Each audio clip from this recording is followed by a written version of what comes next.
নমস্কার, আমি শান্তনু বাগানবাড়িতে আপনাদের সকলকে স্বাগত। আজকে আমি চলে এসেছি সেন্সেশন সম্পর্কে কিছু ধারণার জন্য। দেখুন, এটি আমার টবে লাগানো একটা সেন্সেশন আম গাছ। এটি একটা বিদেশি প্রজাতি। আগে যতগুলো প্রজাতি নিয়ে আমি আলোচনা করেছি তার বেশিরভাগটাই ছিল আমাদের দেশীয় প্রজাতি। পুষা এবং লগ্নর যে বিজ্ঞানীরা বিভিন্ন প্রজাতিগুলো আবিষ্কার করেছিল সেই প্রজাতিগুলো নিয়ে আমি ধারণা দিয়েছি। আজকে একটা সুপার কমার্শিয়াল বিদেশি প্রজাতি নিয়ে যেটা ধারণা দেব সেটা অবশ্যই সেন্সেশন।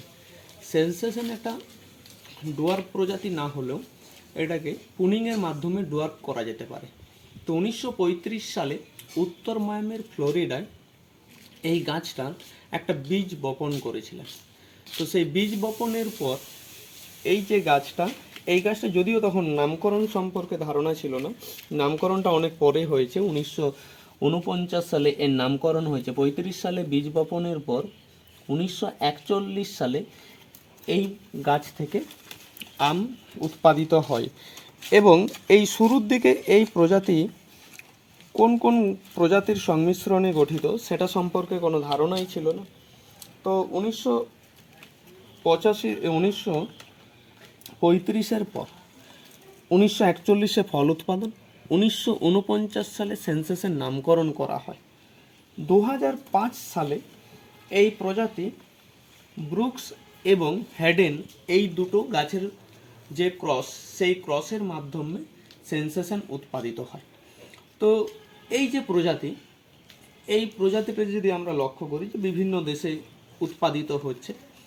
তো জনপ্রিয় হয়েছিল 1949 সালে জেবি কারমাইকেল, তিনি এই প্রজাতিটা কারমাইকেল নার্সারিতে স্থানান্তর করেন।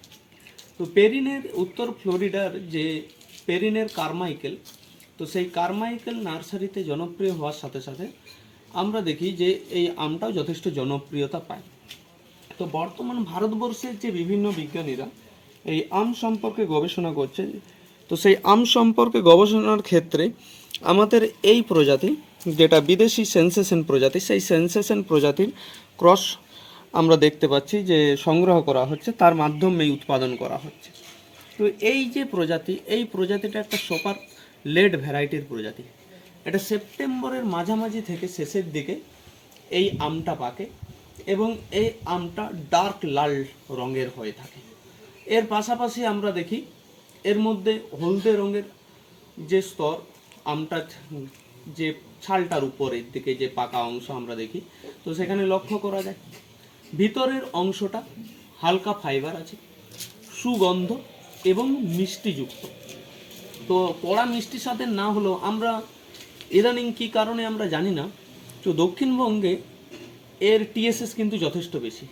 অ্যাকচুয়ালি এই যে সেন্সেশন আম, এই সেন্সেশন আমটার টিএসএস 17 থেকে 19, কিন্তু আমরা যেটা লক্ষ্য করি তো দক্ষিণবঙ্গে, আমাদের পশ্চিমবঙ্গে, দক্ষিণবঙ্গে এর টিএসএস 22, 23 এমনকি 24 পর্যন্ত টিএসএস আসতে দেখা যাচ্ছে। তো আমাদের বিজ্ঞানীদের ক্ষেত্রে যে এই আমটা প্রয়োগ করছে অত্যন্ত একটা জনপ্রিয়, যেহেতু লেটে পাকে, এই সময় সচরাচর সেইভাবে কোনো আম থাকে না, এবং আম না থাকলেও আমরা সেন্সেশন আমটা এর স্বাদ নিতে পারি। তো সেই ক্ষেত্রে এটা বাণিজ্যিক হারে চাষ করা যেতে পারে, পুনিংয়ের মাধ্যমে হাই ডেন্সিটিতে চাষ করা যেতে পারে। দেখুন এই যে গাছটা, এই সেন্সেশন গাছটা ট্যাগটা দেখলেই বুঝতে পারেন এটা সেন্সেশন। পাতাটা আপনারা লক্ষ্য করুন। এই গাছটা আমি আম্রকুঞ্জ নার্সারি থেকে সংগ্রহ করেছিলাম। সুপ্রতিম দা আমাকে এই গাছটা নিজেই বেছে দিয়েছিলেন।